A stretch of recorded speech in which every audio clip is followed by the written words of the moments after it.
May 1941. Paris has been occupied by German troops for almost a year.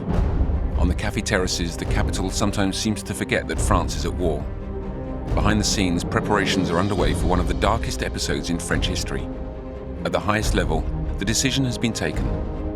France will help Nazi Germany carry out what is to become Adolf Hitler's final solution.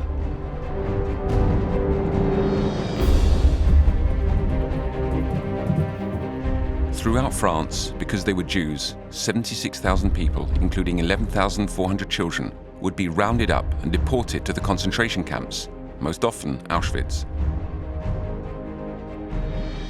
The most notorious roundup took place at the Veldiv, the indoor winter cycling stadium, from the 16th to the 17th of July 1942. 12,884 Jews were arrested. The purpose here is extermination. Almost none of the French deportees would ever return. How, from 1941 onwards, did the Vichy regime collaborate with the Nazi dictatorship in order to send its 79 convoys of men, women, and children? Without this assistance from the government, the police, and the gendarmerie, would France have been able to protect its Jews from the terrifying genocide perpetrated by Nazi Germany? Without Vichy, no roundups would have been organized in France. Vichy offered the services of its police, and unfortunately they proved themselves to be very effective. Thanks to the findings of the most recent research and some exceptional eyewitness accounts, we're going to retrace the escalation of the manhunt that took place in Paris, then in occupied France, then in the zone libre, the free zone, a highly organized manhunt that no one could fail to notice.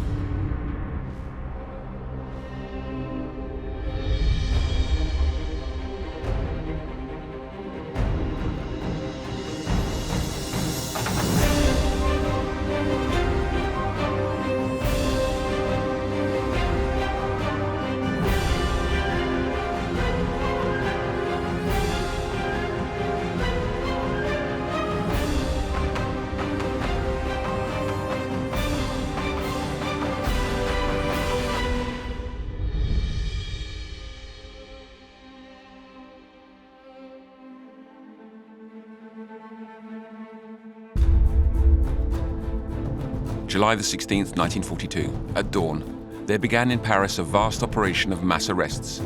At the initiative of the German authorities, it mobilized over 5,000 French police and gendarmes. They rounded up the Jews whose names were on their lists. At dawn, 2 French policemen told us, "You're going to join your mother. Hurry up." One of them added with a grin, "You have your concierge to thank. She's the one who told us where to find you." That Black Thursday and the following day, 12,884 Jews were arrested, of whom 4,051 were children. While single people and childless couples were sent to the internment camp at Drancy, north of Paris, families were put in the Veldiv in Paris itself, where chaos reigned. I went inside with my parents and my 2 sisters. It was hot as hell. We stayed there for several days and several nights with nothing to drink or eat. After a few days of internment, they were transferred to camps in the Loire department of central France, from where they would later be deported to the German extermination camps. As soon as you put a hand in this criminal machine, you were caught up in it. These are acts, quite simply, that France had to answer for and will always have to answer for. While the Veldiv roundup was the most emblematic, such mass arrests had begun well before July 1942, and they would carry on up to the liberation.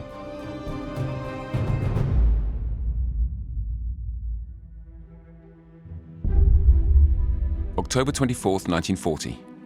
The German Chancellor Adolf Hitler and the head of the French state, Marshal Philippe Pétain, meet in the Loire-et-Cher, also in central France, at Montois-sur-Loire station. No minutes, no account at all was published of what the 2 men said to each other, but this handshake established the basis for French collaboration. By this tacit pact with the devil, Pétain wanted to advance his pawns on the political chessboard in the context of a global conflict. They believed that Hitler had won the war definitively and that there was going to be a new world order in which the British and the Americans would be off in the margins, and there would be this powerful continental bloc with a victorious Germany at the center, and France wanted in on it. If France submitted to the occupiers' orders, it was also because it didn't have a choice. It had lost the war.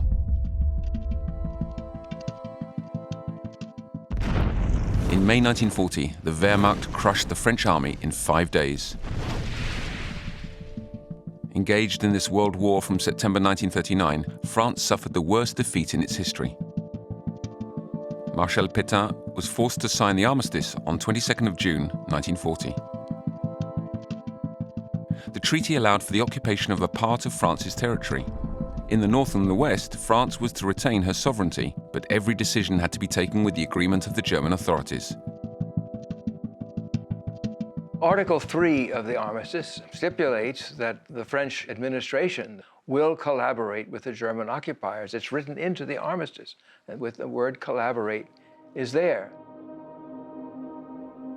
In the Free Zone, the Vichy regime set up by Pétain was able to provide itself with the government and the policies of its own choosing. This is the heart of the conflict that was the armistice and the Vichy government's collaboration. Because right up to the liberation, Vichy repeatedly claimed that it had a sovereignty that in reality never existed. As each time the Germans tried to obtain some particular favor concerning the Jews, they got what they wanted.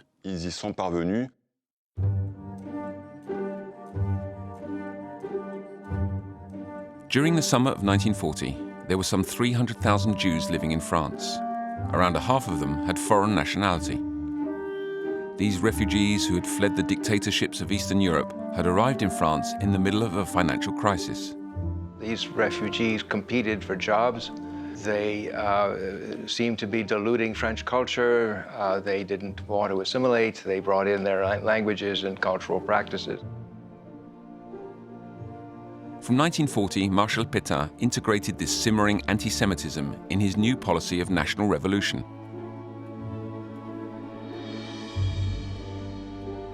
He wanted to fight what he called the anti-France, those responsible in his eyes for the defeat. They include the Jews, the communists, the Freemasons, and foreigners.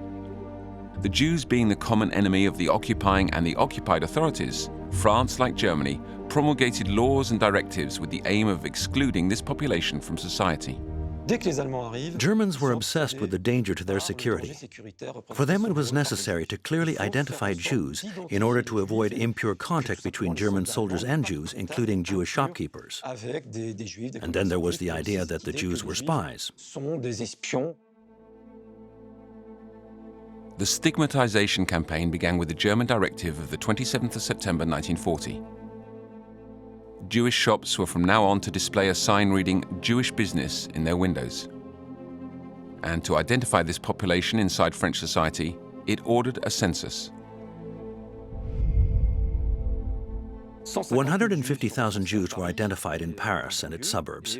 So you see, 90% of Jews living in the occupied zone were in Paris. That's the place that mattered. That was the security priority as far as the Germans were concerned. October the 3rd, 1940, the government promulgated a series of laws including, infamously, on the status of the Jews. The text of this law, that was annotated by Pétain himself, gave a definition of the Jewish race. Are regarded as Jews all persons with 3 grandparents of the Jewish race or 2 grandparents if his or her spouse is also Jewish. This status also forbade Jews from holding jobs in the civil service, the armed forces, the teaching profession, journalism, or the cinema industry. There was a race on between the occupier and Vichy to see who would be the first of the two to pass such a law, as Vichy did not want to appear less anti-Semitic than the Germans. The German objective was clearly to do with security, while Vichy's anti-Semitism was political and social. There was a real will to counter a Jewish influence they considered pernicious.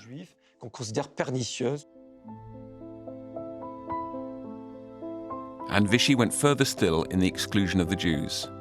The regime passed a law giving state delegates the right to intern Jews of non-French nationality. In the east, the Germans created ghettos and concentrated the Jewish population, but Vichy did the same thing, as more or less 1 Jew out of 4 who found himself inside the Free Zone at the end of 1940 was interned in an internment camp. There were 13 main camps in the Free Zone. In the town of Mille, near Marseille, this vestige of history is the only camp of this size still intact today.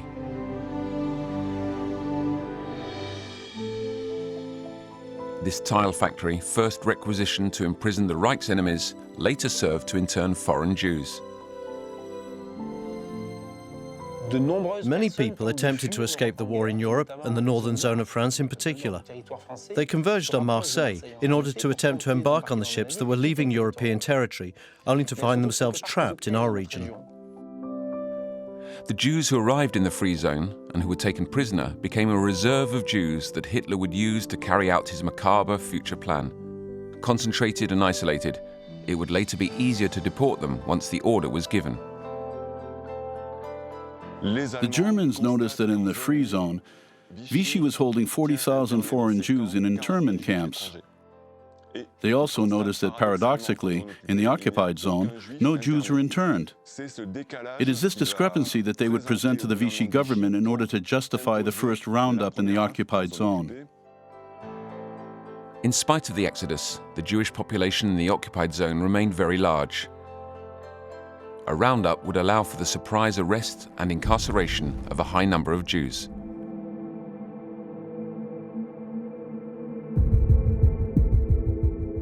Germany profited from Vichy's zeal and proceeded to carry out mass arrests in Paris. Then, just after the census of September 1940, it requested that each delegate in each department of the occupied zone draw up lists of Jews to facilitate the arrests. You have got a general list that enables you to find people by alphabetical order. You have separate lists for each nationality and for each profession. There were further very useful lists by neighborhood and by address, which were sorted by street. They were very elaborate, a very complicated filing system. It had all sorts of information in different colors, different keys, different codes. It was a lethal instrument when the time came for the Germans to start rounding up all the Jews of Paris and of the other cities.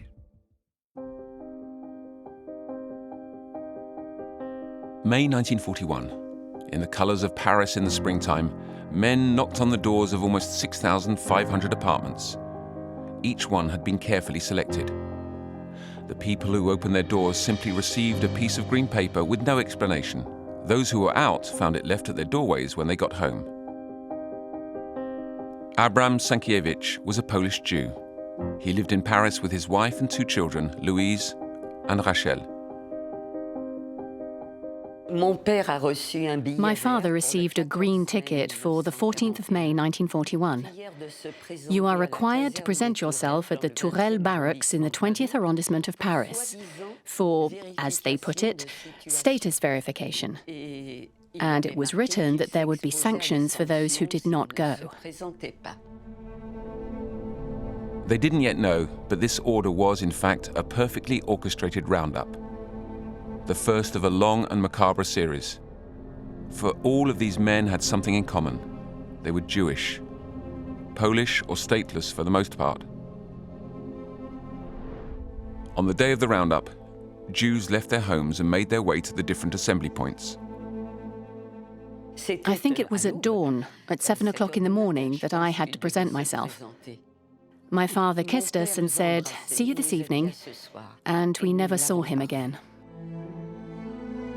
Like for Abram Sankiewicz, as soon as they arrived, French police confiscated their identity papers. German police give the orders and the French police carry them out. Of the 6,500 people summoned, 3,747 came forward. That was a failure rate of 42%. That was high. So, on future occasions, the Germans invented other methods for arresting Jews. The people who had been rounded up were transported by bus to Austerlitz station, where they were put on trains for the camps at Pithiviers and Beaune-la-Rolande in the department of the Loire, 100 kilometers from Paris. They were the first people to be interned in the occupied zone.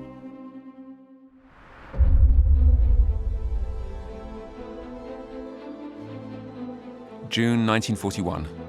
The segregation measures were tightened, excluding larger and larger parts of the Jewish population from society. The census was extended to the Free Zone. Vichy threatened those who didn't cooperate with internment in a special camp, even if they were French. The Jews also had their possessions taken away from them. shopkeepers and industrialists were no longer allowed to manage their businesses. Up until that time, Vichy had avoided engaging in plunder. This was a German policy practiced in the occupied zone. But now Vichy passed a law of dispossession, the law of July 22, 1941, managed on a bureaucratic level by the Commissariat for Jewish Affairs. In total, there would be 50,000 cases in the two zones. Jeannette lived in Paris with her Polish Jewish parents. She remembers this period. We had a shop in the Rue Saint-Martin where we sold work clothing wholesale, work shirts, things like that. The goods weren't confiscated, but someone was put in charge of the shop.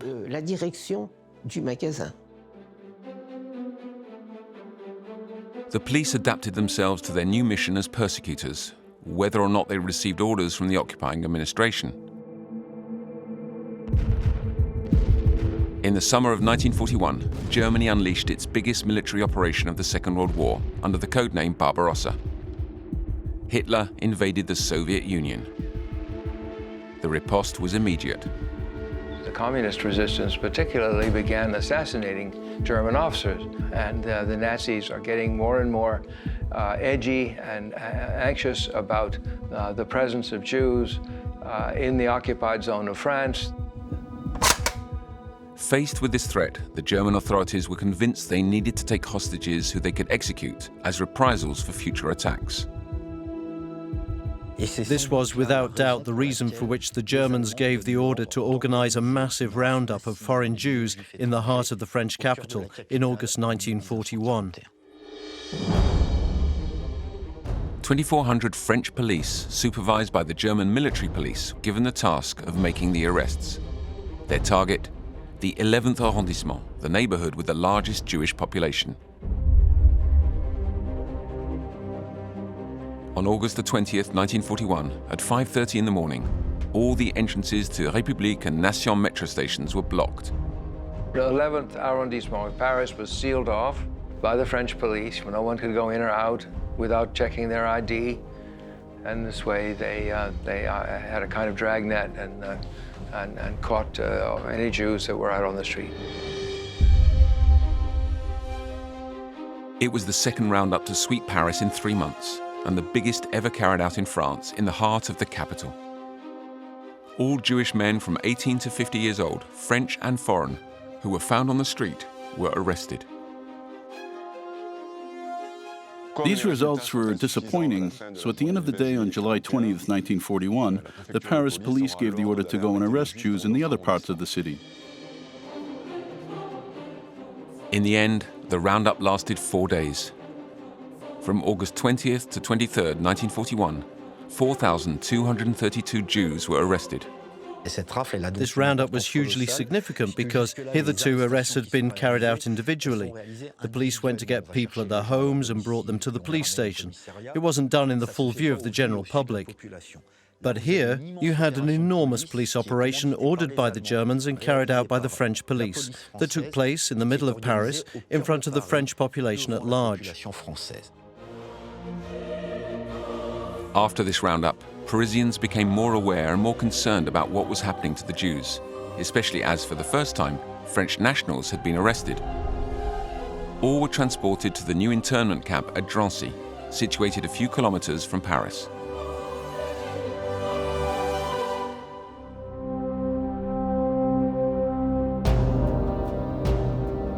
Four months later, on December the 12th, 1941, a third roundup was organized in Paris. This time it was carried out by German gendarmes assisted by French police. Their target was quite different. They arrested the important people, the doctors, the lawyers, people who had been decorated with the Legion of Honor, more than 100 war veterans. In total, 750 Jews, obtained by sifting through the famous lists. Most of them were French. Arresting this category of professionals and French nationals was considered an affront to the Vichy regime.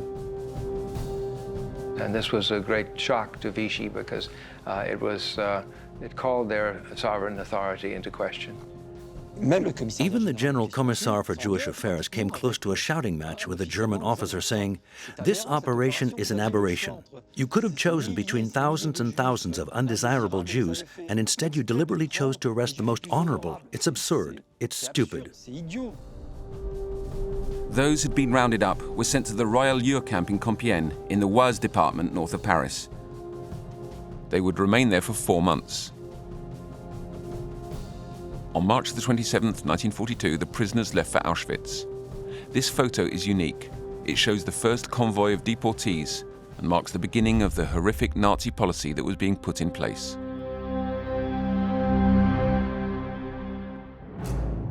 January the 20th, 1942, Reinhard Heydrich, one of Hitler's right-hand men and director of the Reich Main Security Office, convened a meeting of some 15 Nazi dignitaries in a magnificent house in Wannsee outside Berlin. It explains to them Hitler's will that the Jews should be exterminated from Europe, and all the occupied countries must participate, and they're going to rake the Jews out of Western Europe from west to east.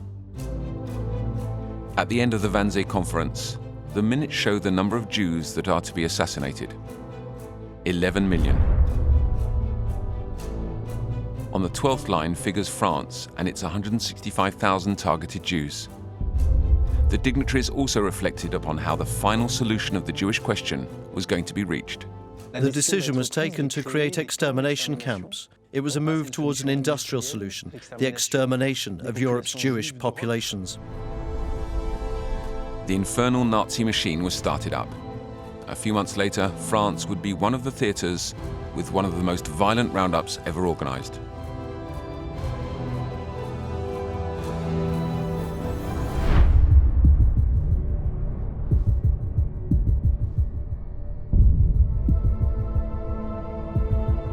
Theodor Dannecker, chief of the Gestapo's Jewish Affairs Service, was in charge of implementing the final solution in France. To accomplish this extermination mission, it was necessary to organize roundups on a grand scale. But the Germans needed the French police because there was never enough German manpower, particularly after the Russian war got to be so stressful. To lead this macabre plan to a successful conclusion, new players came to the fore in the spring of 1942. General Karl Auberg was named higher SS and police leader in France. And his arrival coincided more or less with René Bousquet taking up the post of General Secretary of the Police in France. He was only 33 years old, but he had ambition. By creating new police schools teaching the surveillance and identification of suspects, he wanted to show the Germans that his administration was modern and effective.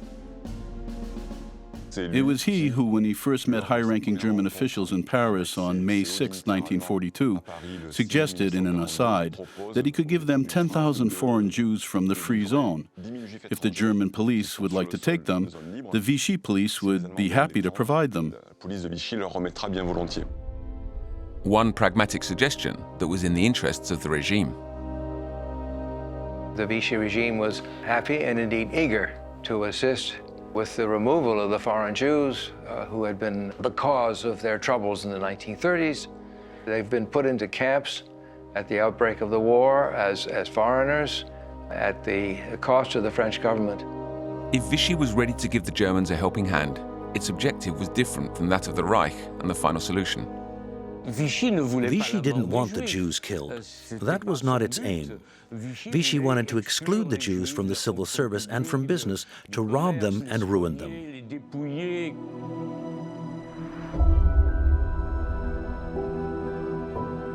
To easily distinguish the Jews from the non-Jews, the German authorities had an idea: forcing them to wear a yellow star. The French police assured that this new decree of 29th of May 1942 was applied in the occupied zone for French and foreign Jews from the age of 6 onwards. Dad said to Mum, "There's no way we're going to go and get that. We're leaving for the free zone."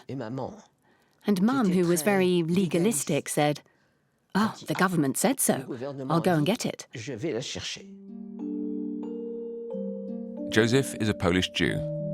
He remembers the first time he left the house wearing his yellow star.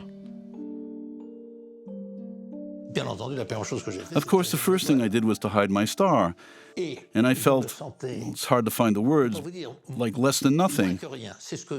They wanted to convince us, and we were convinced, that we were subhuman, inferior beings. This very stigmatizing star aroused, against all expectations, a wave of sympathy.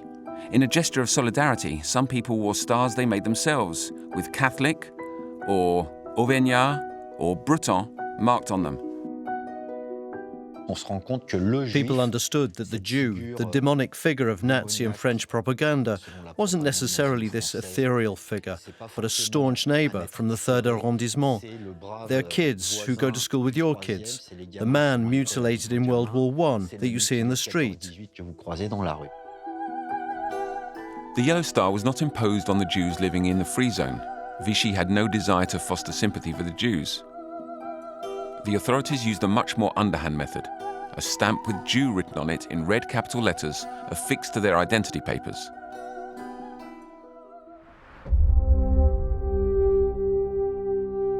But the measures didn't stop there. In July 1942, the Jews were forbidden from entering a number of public places. The objective was, in reality, to push bit by bit out of society the Jewish population, with German measures that were even more drastic than those put into place by Vichy. Anti-Semitism rapidly became the norm for the entire French administration, which participated, with different degrees of zeal, in its establishment.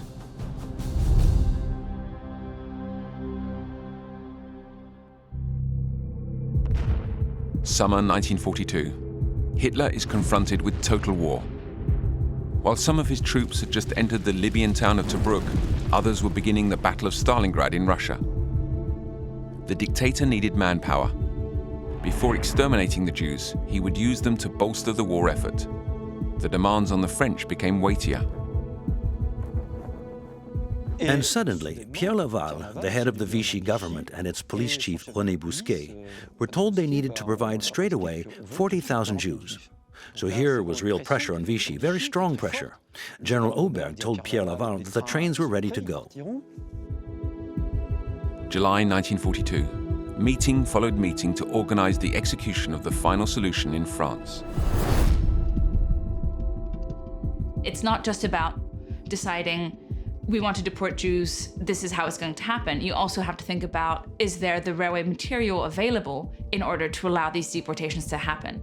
And then the SNCF will be required to produce the material and squeeze the trains into their timetables, which are already running and already planned. From mid-July, 3 convoys of deportees were scheduled each week over a period of 3 months. Ultimately, the SNCF was a cog in the wheel of the final solution.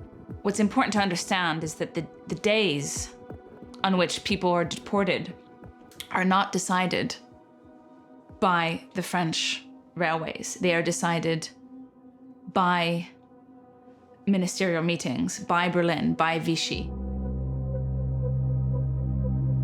In order to attain the target of 40,000 Jews, the groups being rounded up were constantly changing. In Theodore Danneker's mind, he had been doing the sums. It was working-age Jews, foreigners, and French. The age limit changed very quickly. First, they talked about 18 to 45, then 55, because they wanted to arrest the right number of Jews, and in order to do so, they would slide the age limit up or down. A new twist in the horror. On July the 6th, 1942, Theodor Danneker, the chief of the Gestapo's Jewish Affairs Service, sent a telegram to Berlin. It carried a cruel Vichy suggestion. President Laval proposed for the deportation of Jewish families from the non-occupied zone that they also take the children of under 16 years old. The fate of the Jewish children who remained in the occupied zone was not his business. The head of the government wanted to send children to the camps before the Germans had even asked them to do so. If you don't take the children as well, that means separating them from their parents, and that will appear inhuman to the non-Jewish population of France. That would lead to more protests, and he knows it. Laval was afraid that he would have all these orphans on his hands. The French would have to feed them, and he wanted them to go with their parents. There was also debate over the nationality of the deportees. Whether or not French Jews should be rounded up and deported along with the foreign Jews divided opinion inside the Vichy government. It was René Bousquet, the General Secretary of the Vichy police, who was in charge of the negotiations. So we're going to give you 40,000 Jews, but that number will only be made up of stateless Jews. And it will be the French police who will conduct operations autonomously. That was the monstrous deal dreamed up by Bousquet and approved by Marshal Pétain. By only handing over foreign Jews and by reserving the roundup for its own police, France thought it was maintaining its sovereignty. The criteria for deportation were decided and would be applied starting on July the 16th, 1942 in Paris, for the biggest roundup of Jews ever undertaken, the Veldiv Roundup.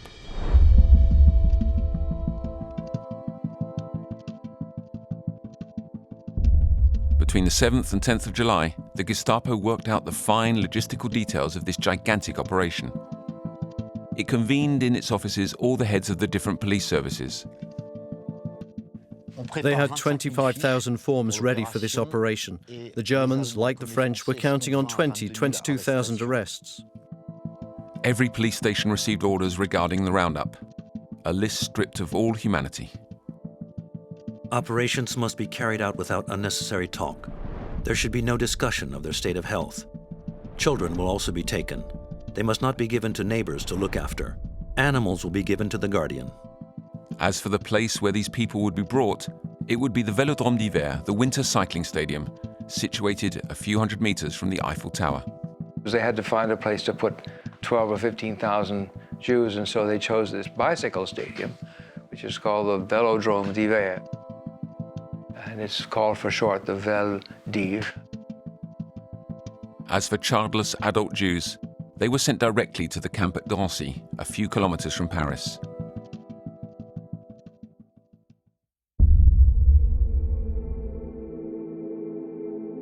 On this July the 15th, 1942, the atmosphere was as heavy as the heat wave that had hit the capital.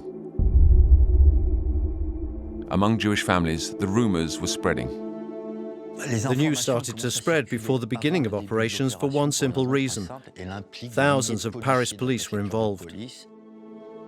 On the eve of the roundup, an inspector who was a friend of Dad's came to tell Mum that on the 16th of July there was going to be an enormous roundup.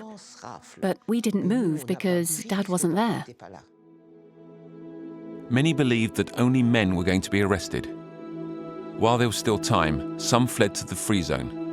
This was the case for Jeanette's father. On the 16th of July, 1942, at 3 o'clock in the morning, they launched the operation. The entire police force, plus reinforcements drafted in, formed teams.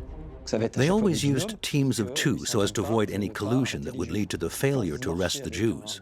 When you're with a second policeman that you don't know, you're wary. It was clear everything had been done to make sure the operation would be effective. Armed with their lists, the teams arrived at thousands of dwellings where their inhabitants were still asleep. At dawn, there was a loud banging on the door of my grandparents' house, and two policemen said, "Hurry up.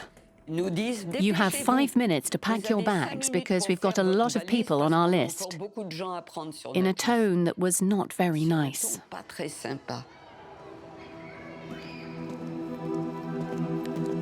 In Rue Saint-Martin, the police knocked on the door at Jeanette's house. Mum arrived with my little brother. She said to them, "My husband isn't here." One of them said, "We'll take the woman and the kids." The second said, "It's going to be more trouble than it's worth with a woman and 2 children." And they left.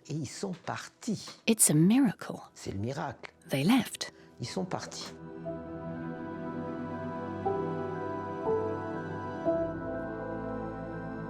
Rachel and her sister didn't have the same luck.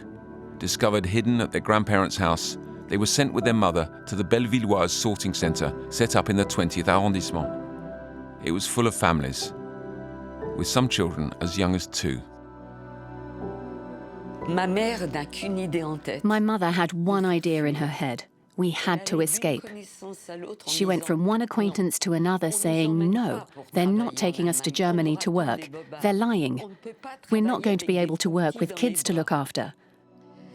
And the other mothers were angry with her because that was not something they wanted to hear. Then Rachel's mother learnt that a neighbour's daughter had succeeded in escaping via an emergency exit. She wanted Rachel and Louise to flee the same way. I didn't want to leave my mother. I screamed, I don't want to leave you. I screamed very loudly, and my mother slapped me. The only time in my life anyone had ever slapped me. We went towards the emergency exit, and there, the police on guard duty turned the other way, so as not to see us leave.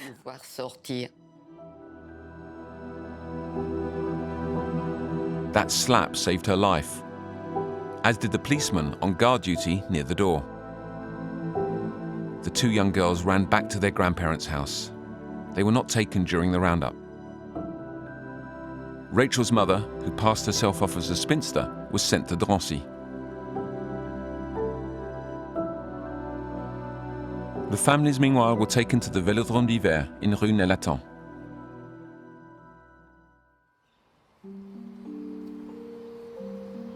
The president of the Sons and Daughters of French Jewish Deportees Association, Serge Klarsfeld, wanted to show us where the deportees found themselves on that Black Thursday.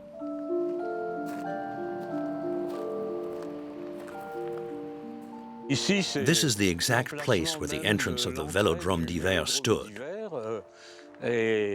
On July 16, 1942, a huge roundup was organized where, for the first time in France, Jewish families, men, women, and children, were arrested.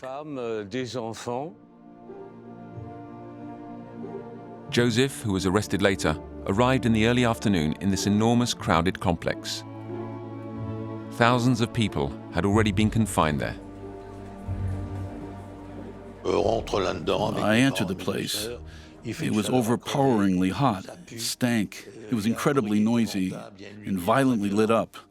There was a lot of disorder and confusion. I saw a woman throwing stadium seats from an upper gallery that landed on the people below in a pool of blood. This image still chills me when I think about it. It's the 11-year-old child who's talking to you here.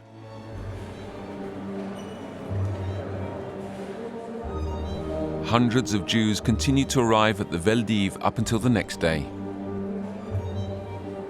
The roundup stopped at 1 p.m. on July 17th. 12,884 Jews had been arrested by then. These men, women, and children would remain cooped up in the sweltering heat with nothing to eat and nothing to drink for 6 days. The crowds who found themselves at the Veldiv on the 16th and 17th of July 1942, and up until the 22nd of July, weren't crowds who'd stay a few hours. It was 6 awful days, and above all, they didn't know what awaited them. While Berlin hadn't yet decided what should be done with the children, it seemed impossible to leave them in the chaos of the Veldiv in the middle of Paris. A temporary solution was found. They would be sent with their parents to the camps at Pithiviers and Bon-la-Rolande.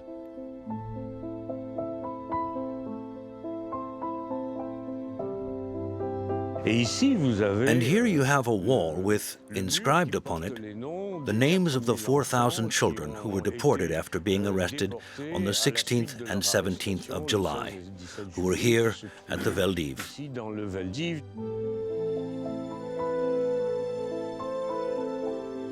Joseph Weismann was not on that mortuary list. He was, however, one of those who left the Austerlitz station for the camps in the Loiret in the center of France. We saw the immense trains, as long as the eye could see, the cattle wagons, the freight train wagons with horses 8, men 40 written on the side. They got us on board at over 200 people per wagon. Barbarity has no limits. The transportation of the Jews in these cattle wagons served a precise practical purpose. It's much easier to guard the people that are inside and to prevent escapes. So you needed, 5 times more people to guard a deportation train made up of passenger cars with cattle cars. You shut them and you need much less surveillance.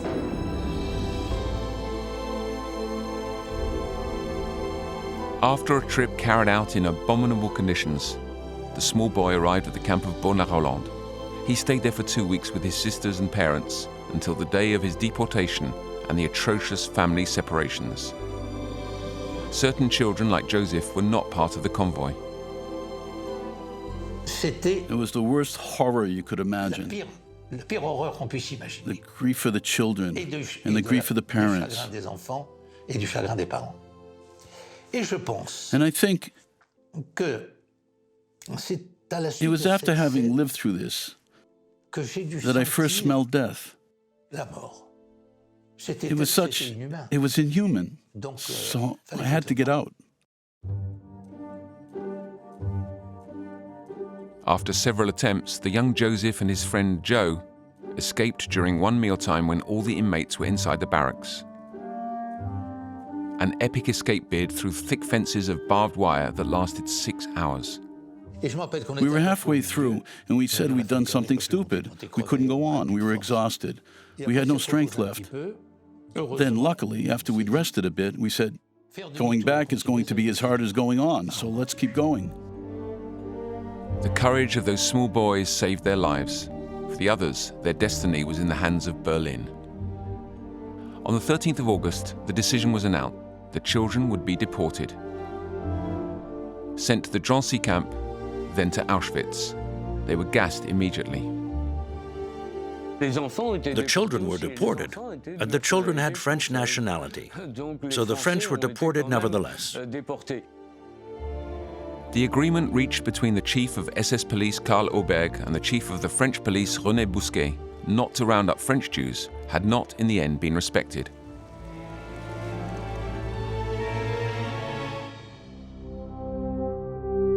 If the Veldiv roundup was the most emblematic, it was not the only one. Mass arrests were carried out all over France, in the Free Zone as well as the Occupied Zone, from July the 15th till the end of the summer 1942. Almost no region was spared. Everywhere Jews had been counted in the census, they were rounded up. Hitler wants to eliminate all the Jews of Europe, and he doesn't care whether they're in occupied France or unoccupied France, or in other occupied countries. He wants them all. In Nancy, in the occupied zone, the roundup of the 19th July 1942 was a fiasco. There were only a dozen arrests in a city where several hundred Jews should have been arrested. It was the only failure. This roundup failed thanks to one man who was the head of the foreigner service of the Nancy police. He practically ordered all of his men to go and warn everyone in the city that there was going to be a roundup the following day. These people left or went into hiding. The day of the roundup, there were so few arrests that the Germans preferred to cancel the convoy for Auschwitz.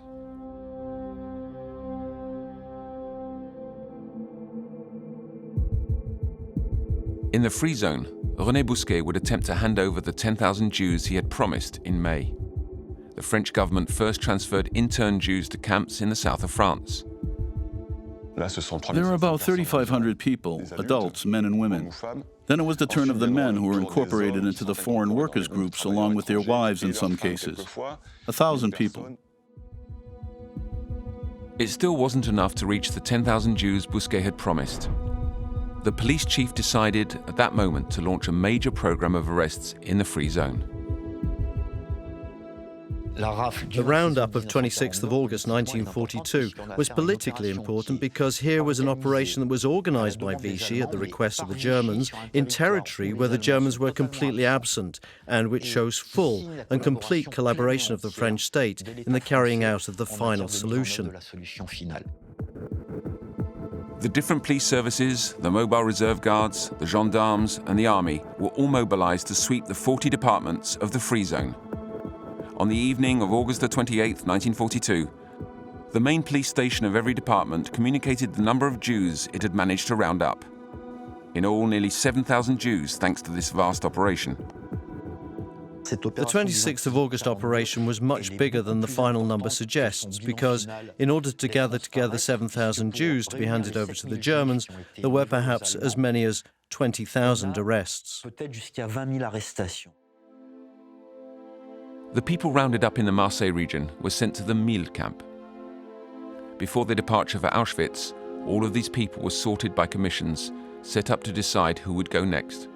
At 5 o'clock in the morning, everyone had to assemble in the courtyard. Everyone had to come down with all their possessions, a minimum of baggage, and wait for the list of names to be called out to see who had been chosen to leave on the next convoy. The ones selected were escorted to the deportation platform, which was only 300 meters from the tile factory where the inmates were confined. This proximity made this moment all the more harrowing for those who stayed behind. From their windows, they saw and heard the cries of the wretched individuals who were about to be deported. It caused a lot of suffering and a number of suicides, in particular the suicide of a mother who had 2 babies who decided to throw herself out of a high window with her babies in her arms simply because her husband was leaving with their eldest child in the convoy. Before leaving, the train might stay at the platform for 48 hours. For some didn't answer the roll call. The police had to go and find deserters hidden in the internment camp. It was a very large building, a tile factory that wasn't at all built for interning people. By removing part of the roof, some inmates had succeeded in going and hiding in its windowless rooms. Others, adolescents mainly, went onto the roof to hide behind the chimneys. Not all were lucky enough to escape deportation. In that summer of 1942, 2,000 Jews, men, women and children, left the Mille camp for Auschwitz. In the summer where the heat is so intense that it leads to suffocation and even death before arrival to the camp at times. The reality is also that this will be a very long journey. You have very long stops at certain railway stations. And that makes it even more agonizing for those who are inside the deportation convoys. The quota of 10,000 Jews had been met, but the Germans weren't going to stop there. They wanted 25,000 more arrests before November, before the possible suspension of the convoys during winter. Angered by this constant pressure, the government chief, Pierre Laval, refused this latest demand. Enough was enough. After the handing over of 40,000 Jews, there wouldn't be any more. There were no more Vichy government orders to local administrations to round up Jews, because there was no longer any question of handing over Jews to Germany at that period. After having discriminated powerfully against Jews in 40 to 42, Vichy did indeed try to slow down the deportations of French citizens. From October 1942, the Germans could no longer count on massive and systematic French collaboration. If roundups were going to take place now, they would require the zeal of local administrators such as the state delegates of the Marseille area a few weeks later. On November the 8th, 1942, British and American troops landed in North Africa. There they are on Hitler's doorstep, and at that point Hitler thinks that they're probably going to land in southern France. He sends these troops into the unoccupied zone. On November the 11th, the German and Italian invaders share out what is now called the Southern Zone. Mussolini's army occupies most of the southeast. The city of Marseille, a possible entry point for the Allies, is put in the hands of the Nazis. It was to become the target of a roundup of large proportions. This was a very special operation. First of all, because it was decided in Berlin by Heinrich Himmler, who was obsessed with the danger that Marseille represented. In Nazi fantasy, there was clearly a danger of epidemics, because it was a port and the city was, they believed, run by the local mafia. From the 22nd to 27th of January 1943, the French and German police arrested all the Reich's opponents who had come and taken refuge in the city.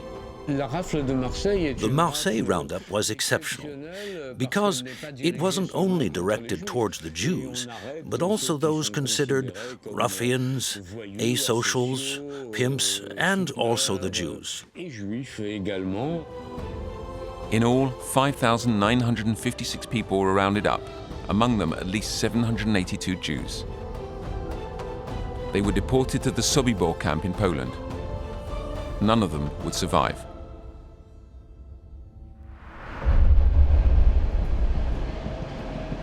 Without French collaboration, the roundups were less effective, the deportations slowed.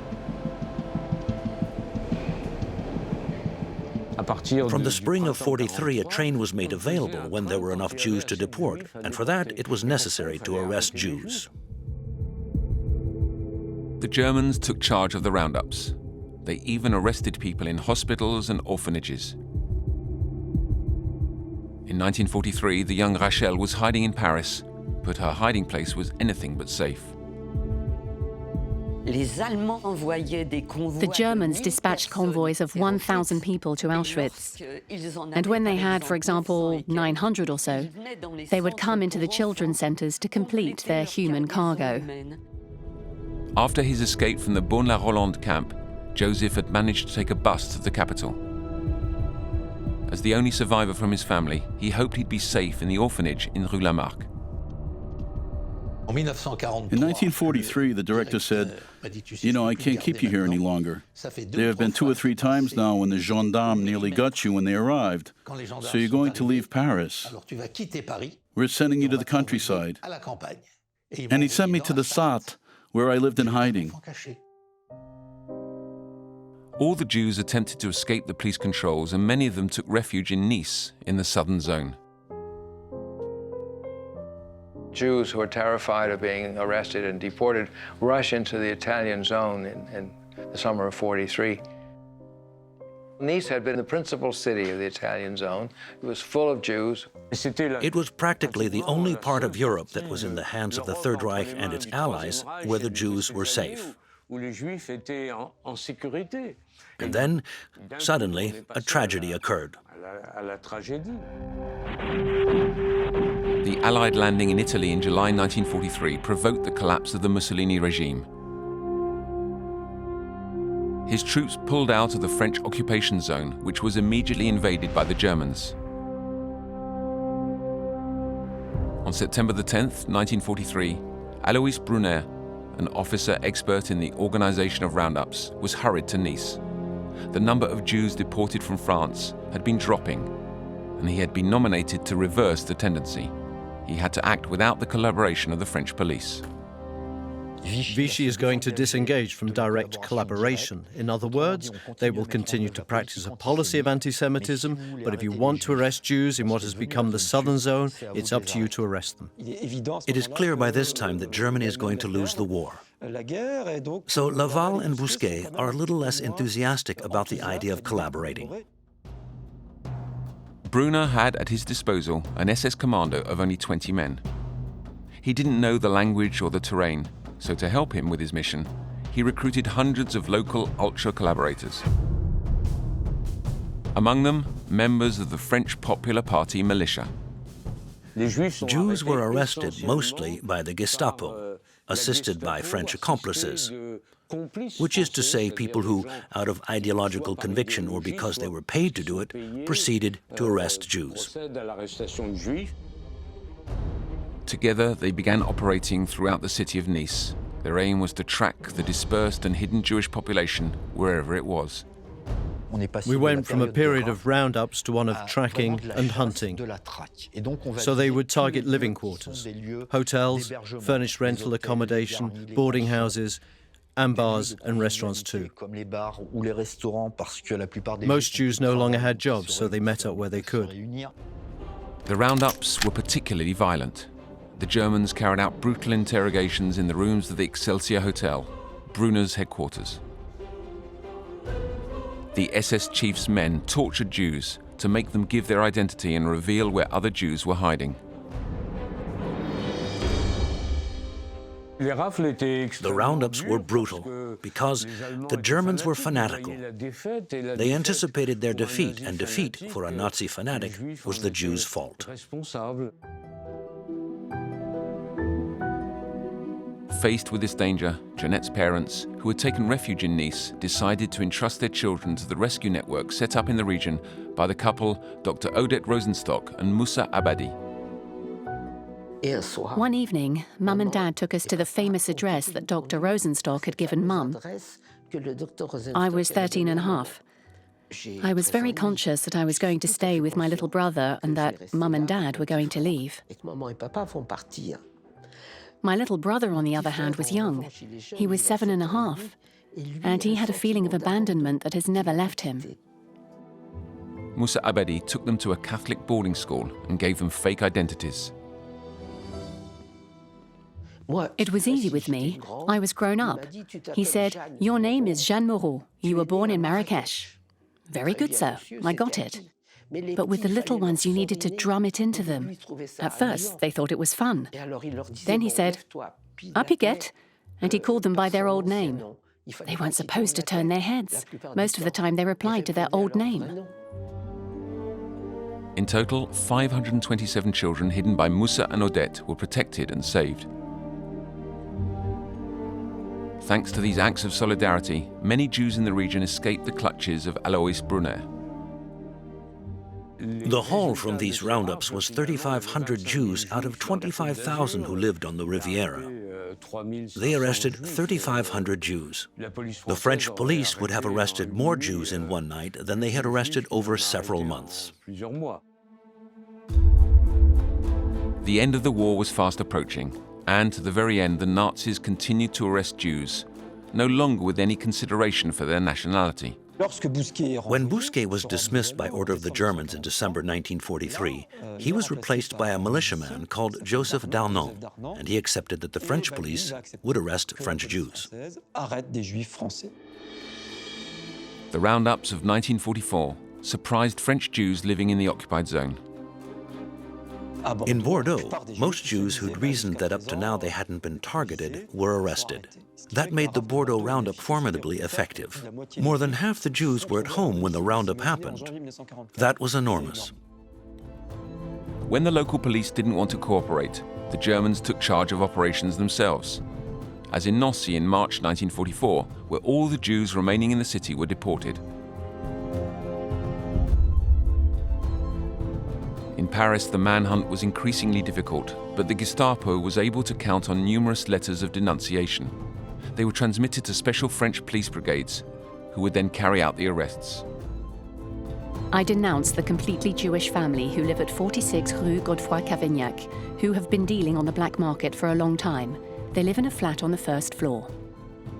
Of the 15,000 Jews who were deported in 1944, most of them had been hunted down, and I estimate that a third were arrested after being denounced. So you see, it was enormous. The police also exploited the smallest bending of the rules. The wearing of the yellow star remained a foolproof way to arrest and deport Jews, both French and foreign. There was a train just about a week before Paris was liberated. It did continue. Things like the expropriation of Jewish property continued right up to the end.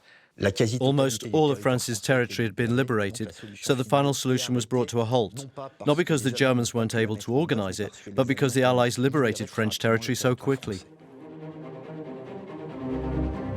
Between the 27th of March 1942 and the 17th of August 1944, 79 convoys left France, taking almost 76,000 people to their deaths. There were another 3,000 Jews who were in the French camps and died there of typhus or malnutrition or what have you. Could France have avoided handing over its Jews? Today, there's no doubt about it. Without Vichy, there would never have been roundups organized in France. What we mean by roundups isn't the operations organized by the German police in 43 or 44, it's the Veldiv and its 13,000 victims. It's the roundup in the Free Zone and its 7,000 people who were arrested and handed over to the Germans. It's the Marseille roundup, it's the February 43 roundup. Vichy's responsibility is great, because it offered up the use of its police department, and unfortunately, its police proved very effective. It wasn't until the 16th of July 1995 and the speech by President Jacques Chirac that Vichy's responsibility in the deportation of French Jews was recognized at last. An overdue recognition that left many of the actors in this genocide unpunished. Alois Brunner escaped judicial proceedings. René Bousquet served only 3 years in prison. As for Marshal Pétain and Karl Auberg, who were condemned to death, in the end, they were pardoned.